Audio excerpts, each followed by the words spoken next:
The sun dipped low over the rolling hills of Willow Creek, Oregon, casting a golden haze across the neighborhood barbecue. Laughter and the sizzle of burgers filled the air, but my world shattered in a single moment. I'm Ethan Harper, 32, a man who built a life from grit and grease running a small auto shop that's my pride and joy. Married to Olivia, my high school sweetheart with 2 kids, Emma and Jack. I thought we had it all. Until I saw her, my wife, in the arms of our neighbor Nathan Brooks in a hallway that reeked of betrayal. Their kiss wasn't just a kiss. It was a blade through my heart, her hands clutching him like she'd never let go. I stood frozen, the world tilting, my love for her warring with a rage I'd never known.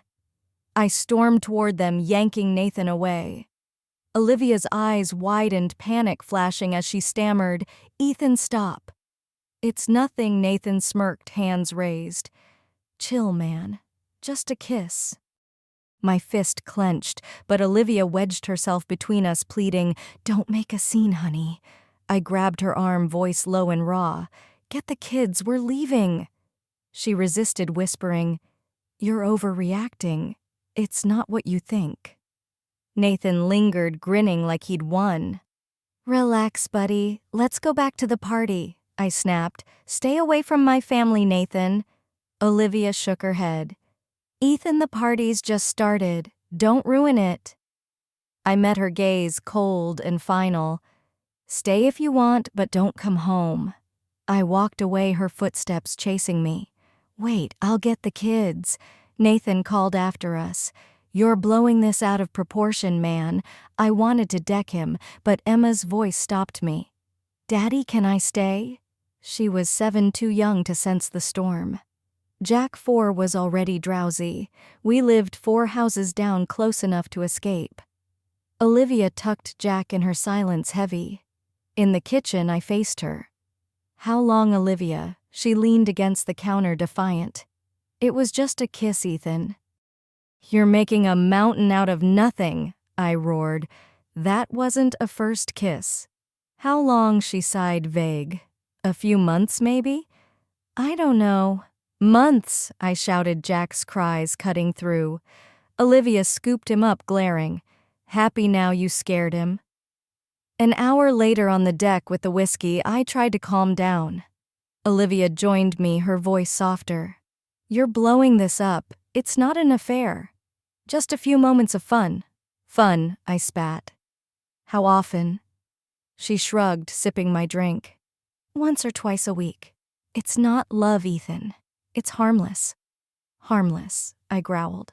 "Why, Olivia, am I that useless?" She looked away, guilty. "It just happened. At the park with the kids, Nathan and I got talking. Drinks at his place led to more. You know how I get with wine." I stared, betrayed. "So I shouldn't worry. Just casual intimacy a few times a week." She nodded, oblivious. "Remember last year, you suggested trying new things. I thought you'd be okay with it." I slammed my glass down. "If you thought that, why hide it?" She faltered, grabbing fresh drinks. "I should have told you. I'm sorry. It was wrong." "Wrong," I shouted. "Everything about this is wrong." She whispered. "I didn't mean to hurt you. It was just a fling. A thrill." I laughed bitterly. "When does my thrill start?" She grinned, playful. "How about now? Emma's out for hours. We could have fun. I could tell you about it." I recoiled. "How does being with him thrill you?" She sighed. "It's exciting, Ethan. Like our talks about swinging last year. You were into it." I snapped.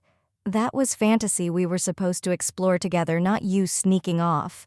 "You lied, Olivia. You made me a fool." She scoffed. "A fool no one knows, Ethan." "We didn't tell anyone." I laughed darkly. "You think Nathan's not bragging? I've heard him boast about other women. He's got no conscience." She shrugged. "If he did, no one said anything. I bet you 2 laughed at me, the clueless husband." She grabbed my hand. "Never." We were wrong not to tell you. Maybe we could have included you. I choked on my drink. A threesome. Are you serious? She giggled. We've talked about it. You liked the idea. I shouted. My threesome fantasies don't involve other guys. Your nonchalance shows what you think of me. She softened, kissing my neck. I'm sorry, honey. I love you. Let me make it up to you. I'll stop seeing Nathan. Just us. I pushed her away. It's not that simple. You lied. How can I trust you? Emma burst in with Nathan's daughter Lily, both 8, giggling. Can Lily sleep over? Before Olivia could answer, I said, Not tonight, sweetheart. Their faces fell. Olivia frowned, but I held firm. After Lily left, Emma sobbed, clinging to Olivia. Why, Mommy? I knelt beside her. It's not the right time, baby. She screamed, I hate you, and ran to her room. Olivia snapped, You can't take this out on the kids, Ethan. They're innocent. Innocent, I said. If we're fixing this, Nathan's out of our lives, kids included. She gasped. We'll see him everywhere, parties, school events. You're punishing the girls for my mistake. Emma will resent you. I nodded. Maybe. But if you keep defending him, I'm gone. That night she tried to cuddle, but I turned away. I'm sorry, she whispered. I didn't mean to hurt you. Her warmth felt like a lie, and I lay awake, my heart a battlefield of love and betrayal. Sunday, we took the kids to the park, a fragile truce. Olivia texted constantly, and I confronted her later. Who's that? She winced. Nathan. I told him it's over. He's just checking on me. I sneered. What a hero. That better be the last contact or I'm out. Monday was hell. At my shop, Harper's Auto, I couldn't focus. The business was my life's work, built from a shed to a thriving garage. Olivia and I had poured everything into it, mortgaging our home. If we split, I'd lose it all. The thought gutted me, but her betrayal hurt worse. Walking home, I found Nathan on my couch with Olivia. My blood boiled. He stood hesitant. Can we talk, man? I dropped my bag door open. Get out, Nathan. If you come near my family again, we're done. He pleaded. I'm sorry, buddy. Let's work this out. Olivia jumped up. We just want to clear the air, be friends. I shoved past her. No friends. Nathan, go. He looked to Olivia, waiting for backup. When none came, he stumbled out. I pushed him hard, shouting, Stay away. Olivia gaped, shocked. We were just talking, Ethan. I yelled, If he's back, it's worse next time. In the shower, I tried to wash away the rage. Olivia waited downstairs. Now what, Ethan? I don't know, I said. You've put me in an impossible spot. She snapped, Don't play the victim. If you drop this macho nonsense, we could move on. I shook my head. You gave him something sacred, something you promised me. She screamed, You don't own me, my body's mine. I admitted I should have told you, but it's not the apocalypse. It feels like it to me, I said. I can barely look at you. She staggered back. You don't mean that. I walked out, drove to the docks, and watched strangers live happier lives. Nathan's smug face haunted me. I wanted him to hurt, to feel the void he'd carved in me. A plan sparked. Weeks earlier, a shady guy offered stolen electronics to pay for repairs. I'd declined, but kept his number. I called, towed his truck, and fixed it for a haul of hot gadgets.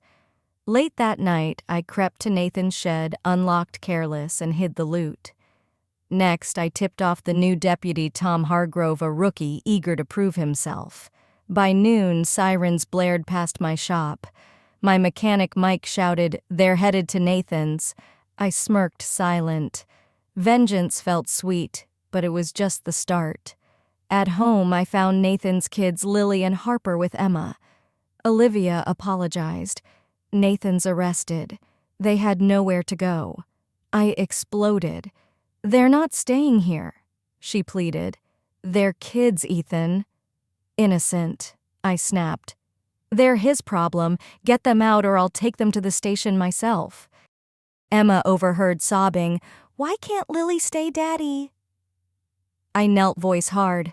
Her dad's a bad man, honey. He might go to jail. Olivia shouted, "Stop scaring her." Emma fled crying. Olivia hissed, "Happy now. You can't shut up for 5 minutes." The news that night floored me. Nathan wasn't just a petty thief. His shed hid a stash of stolen electronics and $25,000 in cash. He faced serious time. Guilt gnawed at me. His kids didn't deserve this, but my pain drowned it out. Olivia confronted me the next day. "Swear you didn't set him up, Ethan." I played dumb. Set him up, I thought he was my friend. You clearly didn't know him either. She snapped, "You know he'd never steal. It's a setup." I shrugged. Maybe he's not who you thought. I hope he gets what he deserves. The fight over Nathan's kids dragged on. Olivia begged me to take them and even rallying neighbors. Everyone pitied him, but I refused. His accounts were frozen assets seized under new theft laws. His kids went to another single mom, their lives upended. I'd won, but victory tasted bitter. At home, Olivia and I shared a bed, but no warmth. Tension poisoned everything. One night she whispered, "Where are we going, Ethan?" I sighed. "Maybe separation's best." She gasped. "I meant counseling, not splitting up." I shook my head. "I can't sit with a shrink and relive this." "You broke us," she pleaded. "I messed up with Nathan. Can't we move past it?" I snapped. "What ask if I mind you sleeping around?" She sighed. "If we'd discussed it, would you have said yes?" "No," I said. She pressed. "What's the harm? Why's this such a big deal?" I shouted. "How would you feel if I slept with someone else?" She smiled. "Jealous. If roles were reversed, I wouldn't care as long as you were honest." I laughed bitterly. "Honest like you." She admitted I should have been up front. "If I'd said no, would you have stopped?" She nodded. "I'd have found another way." I sneered. "You didn't think I'd mind. You hid it because you knew it was wrong." She cried. "It just happened. We flirted, got close, and it escalated. I was scared to tell you." I asked, "If I hooked up with your friend, how'd you feel?" She shrugged. "Shocked, maybe sad if you hid it." "I'm sorry, honey. It was supposed to be fun." I shook my head. "You're not the hypocrite you think I am.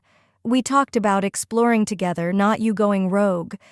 Can I forgive you? I don't know. You broke our vows." Her tears couldn't erase the months of lies, and trust felt like a ghost. That night she curled against me, her warmth tempting. We kissed slow at first, then desperate. Her body pressed into mine, her moans igniting me. "Take me, Ethan," she begged. I pinned her down, passion consuming us, but Nathan's shadow loomed. I imagined him touching her, and rage choked me. We collapsed, spent, but the intimacy felt hollow, tainted by her betrayal. She whispered, "That was amazing. I missed this." Sleep came, but peace didn't. Weeks later, after another night together, she asked, "It was you, wasn't it? You tipped off the cops about Nathan." I sighed. "Yeah, and I'd do it again. He took something precious. I wanted him to hurt." She gasped. "He lost everything, his home, kids, freedom." "Why?" I said, "Because I couldn't satisfy you and you turned to him." It gutted me. She touched my face. "It wasn't about you. It was a thrill, not love." I snapped. "Call it what you want, but I'm humiliated. Everyone probably knows." She shook her head. "No one does. Nathan's not like that." Her words rang hollow, and doubt festered like a wound. Life limped on strained. Then a young woman, Ava Reed, 26, brought her car to my shop for a safety check. Her toddler, Sophie, 5, threw a tantrum. Ava was distraught, tears in her eyes. I calmed Sophie, offering a Coke. In my office, Ava explained a cop flagged her expired registration, and she had a week to fix it or lose her car. "I can't afford it," she said. "I'm on welfare, no child support. Without a car, I'm screwed." I nodded. "Let me see what I can do." Her face lit up. "You're a lifesaver, Ethan." I drove them home to a rundown house, grass knee-high. Ava cried, "I can't pay you." I said, "We'll figure it out." The car needed major work: ball joints, CV boots, tires, wipers. A costly fix. I sighed, diving in. I replaced filters, plugs, and oil, ordering parts for the rest. Feeling generous, I picked up Ava and Sophie for grocery shopping. Ava pinched pennies, but I tossed extras into the cart. Sophie giggled, thinking it was a game. Ava protested, "I can't afford this." I paid, saying, "We'll settle later." At her house, she sobbed, "I can't repay you." I hugged her. "Just take the groceries." Her gratitude warmed me, a flicker of light in my darkness. Back home, Olivia was livid. I missed dinner. I didn't explain. Days later, Ava's car was ready, but the head was cracked. I found a refurbished one for $500, a stretch, but worth it. When I delivered it, Ava tried to pay $200. I refused. It's a gift, friend to friend. She hugged me, Sophie joining in. Ava became a bright spot, bringing lunch to the shop, her laughter easing my pain. Meanwhile, Olivia grew erratic, paying bills without my help. I worried where the money came from, especially when I saw her car at Nathan's. With Ava, I picked up a trampoline for Sophie near Nathan's street. Olivia's car was there, chilling me. Ava noticed. "You okay?" I nodded, but dread gripped me. We grabbed the trampoline and I paid, telling Ava, "You may have helped me more than you know." She kissed me on the lips, sweet and fleeting. I pulled back. "We can't, Ava." She nodded, understanding. But the sight of Olivia's car burned proof she'd returned to Nathan. For days I staked out Nathan's borrowing customers' cars. Olivia's car was there daily, sometimes unloading packages. Electronics, I realized, stolen goods. She was dealing for him. Fear for my kids surged. Were they safe in that house? I confronted her at home. "Are you back with Nathan?" She bristled. "Why do you care? You've ignored me for months." "Just answer me," I said. She smirked. "Jealous. You don't want me, but no one else can." I snapped, "I'm worried about the kids. If you're dealing stolen goods, they're at risk." She shoved me. "Get out, you bastard. Leave us alone." 2 days later, sirens wailed. Olivia called from the station, arrested for trafficking stolen electronics. "I need help, Ethan. The kids are here." I played dumb. "What happened?" She begged for a ride. At the station, a counselor explained Olivia faced charges but could be released due to Jack's age. They preferred keeping families together, but I wanted custody. I called Ava. "Can we stay with you a few days?" she said. "As long as you need." Her kindness anchored me as my world collapsed. At the station, Olivia ran to me, relieved. I said, "I'm here for the kids." "They're not safe with you," she screamed. "You can't take them, you bastard." A cop intervened, threatening to detain her. I said, "They're with me until you're stable." Her rage flared. "You have no place for them." I said, "We're staying with a friend." She sneered. "Friend? You have none. Everyone hates you for snitching." The cop dragged her back as she cursed me. Her venom stung, but I had to protect my kids. At Ava's, Emma and Jack were tearful. I explained, "Mommy's in trouble, but we'll be okay." Ava welcomed us. Sophie showing the kids their room. Dinner was quiet, but Ava's warmth eased the tension. Emma asked, "What about Lily and Harper?" I sighed. "I don't know, honey. It's out of my hands," she begged. "Can we go home?" I said, "Mommy's there and we can't be right now." Their pain mirrored mine, but I had to be their rock. Ava offered her couch, hinting at more. I declined keeping boundaries firm. The next day, Olivia was released and stormed the shop sobbing. I saw the raid on Nathan. "He's facing years." I said, "You can fix this, Olivia. Get your life together or I keep the kids." She pleaded. "What do I do without them?" I said, "Sort it out. We're done, but I'll help if you try." Her fear was real, but my trust was gone. I rebuilt my business taking cash jobs to survive. Olivia got a job at a paint store working hard. She bonded with her probation officer, Julie, who guided her. The kids thrived with Ava, her home a haven. One night, Ava slipped into my arms, kissing me deeply. Her heat overwhelmed me, but I stopped her. "We can't," I said. She nodded, but the temptation lingered. Her pull was magnetic, but my heart was too raw. At Olivia's trial, I testified for her, ensuring a suspended sentence and fine. She kept the house job and kids, but we divorced. I offered alimony and custody support, securing her freedom. She adopted Nathan's kids, a move that surprised but didn't burden me. Her redemption was hers to earn, and I let go of the fight. Ava and I grew closer, our kids blending seamlessly. Olivia and Ava weren't friends, but coexisted. My kids loved Ava, and weekends together felt like family. Nathan, out early on house arrest, faded into the background. I'd lost my marriage, but gained a new beginning, forged in pain, but lit by hope. A true infidelity story.